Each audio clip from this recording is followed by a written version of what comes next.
Hello friends, welcome to a new lecture. In this, we are going to learn some important points about acne vulgaris. Acne vulgaris mainly occurs due to increased androgens, increased interleukin 1 alpha activity, and also increased linoleic acid. Okay, and along with that, there should be second, which is important, is propionibacterium inflammation. So factors are, we also have propionibacterium proliferation is also important factor causing this acne vulgaris. This will release lipase, which converts triglycerides to free fatty acids, leading to inflammation.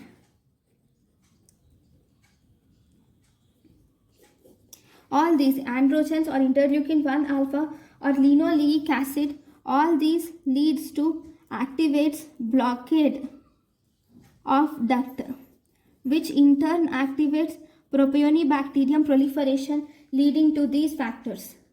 Next, what are the aggravating factors of acne vulgaris? Aggravating factors of acne vulgaris include hormonal factors,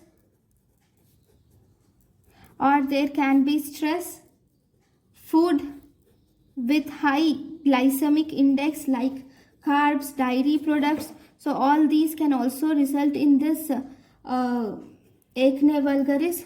Hot and humid climate, and also oils. All these can also cause acne vulgaris.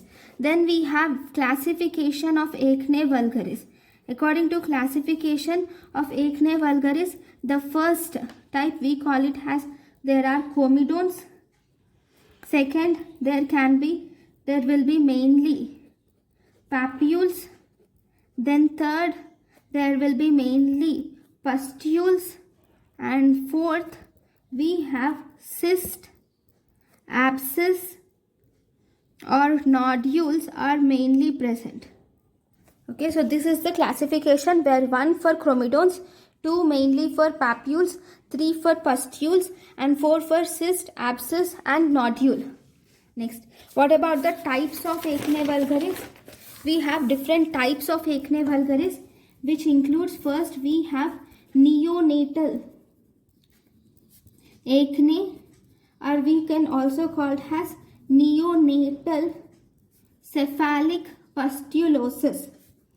Neonatal acne or neonatal cephalic pustulosis, most common in first 4 weeks of life, and this is mainly due to the sebaceous glands sensitivity to the maternal hormones.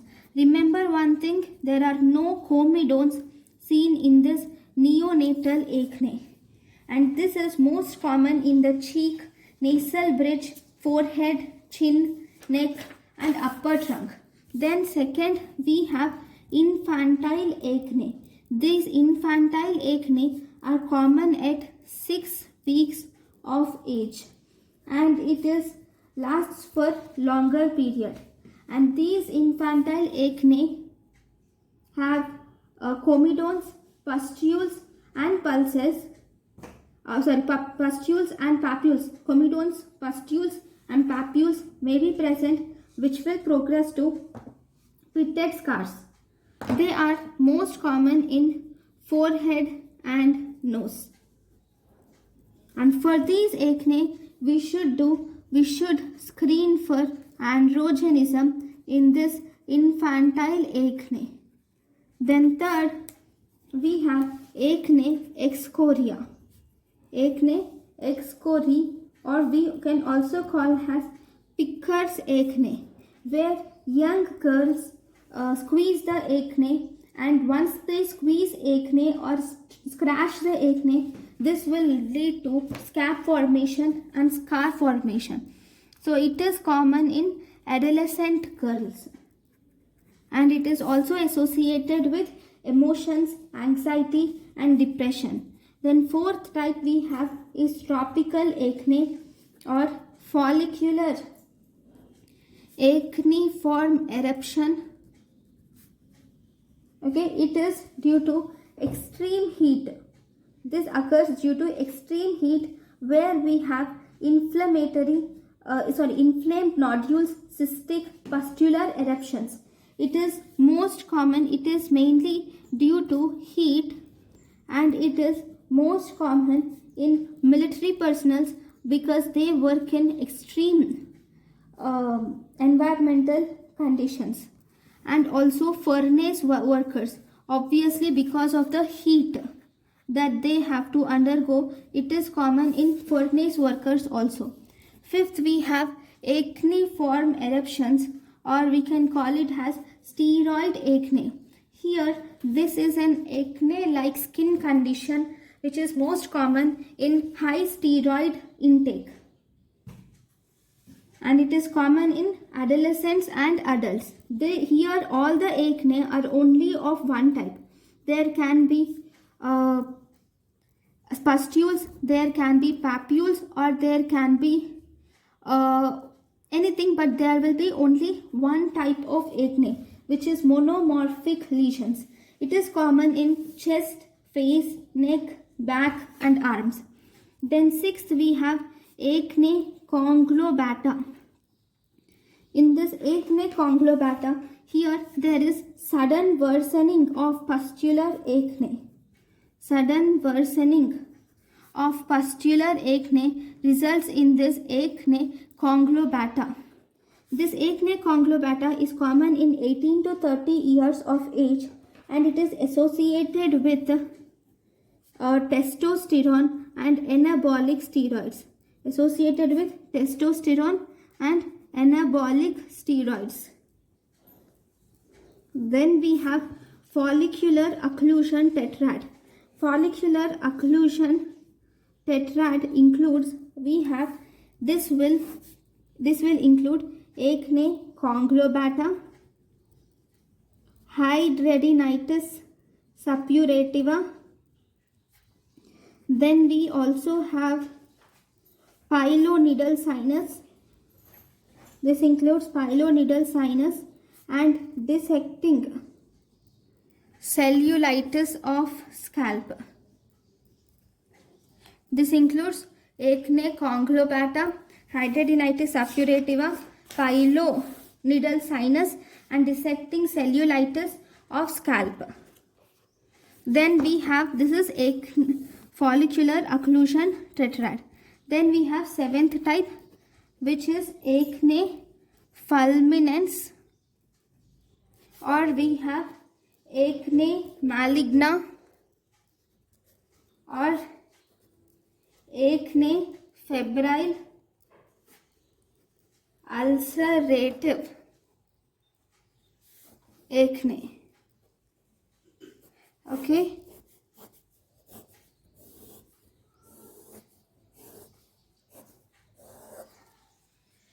This is actually common in, it is acute mainly ulceration and hemorrhagic form of acne, which is common in 13 to 22 years of age and also in males. It is the only acne which is associated with systemic symptoms like fever, arthritis, lymph node enlargement, bony lesion, etc. Here in this acne, the drug of choice of this acne is oral steroids, or oral isotretinoin is the drug of choice for this acne. Because it is severe acne and anabolic steroids or testosterones.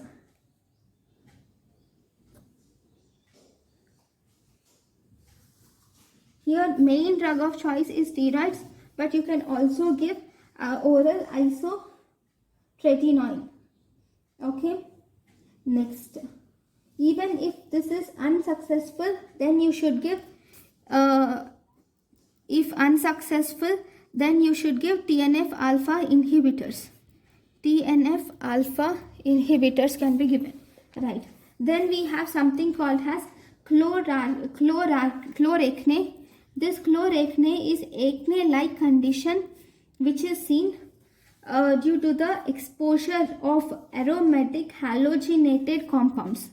Due to exposure of aromatic halogenated compounds, this can result in this chloracne, where this type of acne is found in electrical conductors, insulators, insecticides, pesticides, herbicides, and wood preservative. Here the patient does not have acne, he has comedones, pustules and cysts. It is acne-like condition, but actually not an acne. Then we have acne veninata. This acne veninata can occur at any age, and it is also chemical induced, like coal tars, cosmetics, oils, halogenated compounds, chlorinated hydrocarbons, and this also includes coal tars. Okay, all these are important chemicals in acne veninata. So these are the different types of acne. We have some named syndromes in acne, which include, we have Papa syndrome. In this Papa syndrome is pyogenic arthritis, and this include pyoderma gangrenosum. Then this also includes acne fulminans or conglobata. Acne fulminans or conglobata. This causes Papa syndrome. Then we have Sappho syndrome. Sappho syndrome includes, we have synovitis, acne, pustulosis, and hyperostosis, and osteitis. These are Sappho syndrome. Then we also have Pash syndrome. We have something called as Pash syndrome. This Pash syndrome includes pyogenic gangrenosum, acne, and hidradenitis suppurativa. This includes pyogenic gangrenosum, acne, hidradenitis suppurativa. Then we also have something called as Papash syndrome, which is Papa plus Pash syndrome. Is Papash syndrome. Okay, fine. Then what is drug induced acne? We also have something called as drug induced acne, which results in acne lesions. Okay, this is common due to steroids, androgens, lithium epithelial growth factor receptor inhibitors, anti-TB tubercular drugs, and halogens.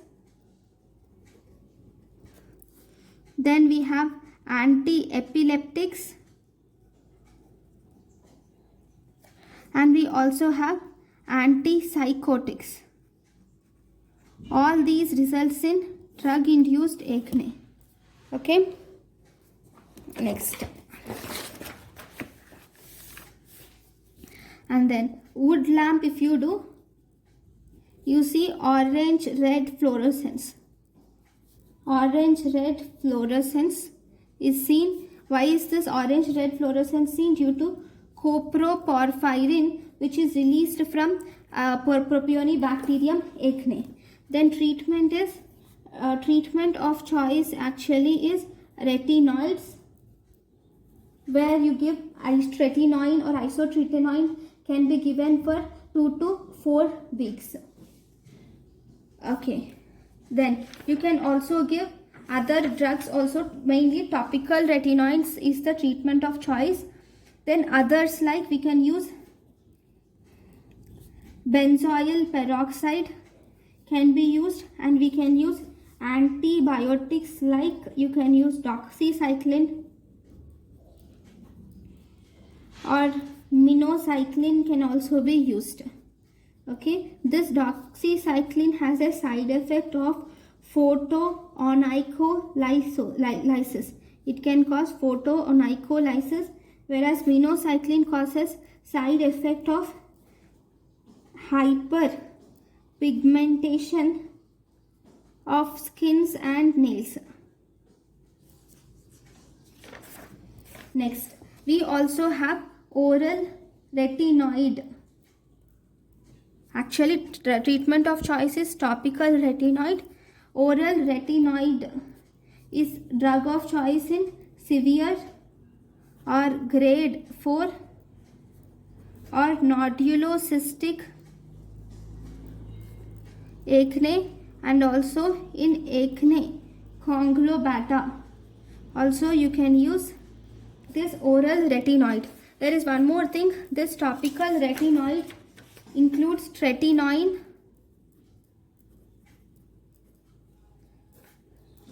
adapalene are the topical retinoids.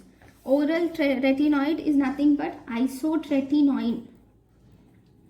Is the oral retinoid, which is in the dosage of 0.5 to 1 milligram per kg per body weight. To maximum can be 120 to 150 milligrams per kg. Okay, this can cause side effects are very important.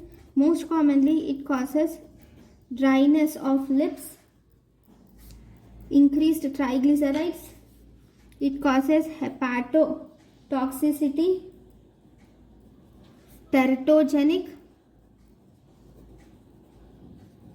up to 1 month after stopping. Also, it can be teratogenic up to 1 month after stopping. It causes pseudotumor cerebri. And most severe side effect is diffuse interstitial skeletal hyperostosis. Diffuse interstitial skeletal hyperostosis. It can cause diffuse interstitial skeletal hyperostosis. And where do we avoid it? Avoided with depression, and it is also avoided with tetracyclines. We can also use hormonal therapy also. So these are the different treatment options which are available. Then, if they ask treatment methods, see, if there are 10 mild lesion, mild, that is less than 10 lesions, then we should give benzoyl. We can give either benzoyl peroxide or mainly topical retinoids. Then if they are moderate lesion, that is around 10 to 25 lesions, then you should give oral antibiotics are added. Antibiotics are added. Then if there are severe lesions, that then you should give oral isotretinoin can be given. This is how you will add. Okay, so this is about acne. Thank you guys for watching my lecture. Thank you.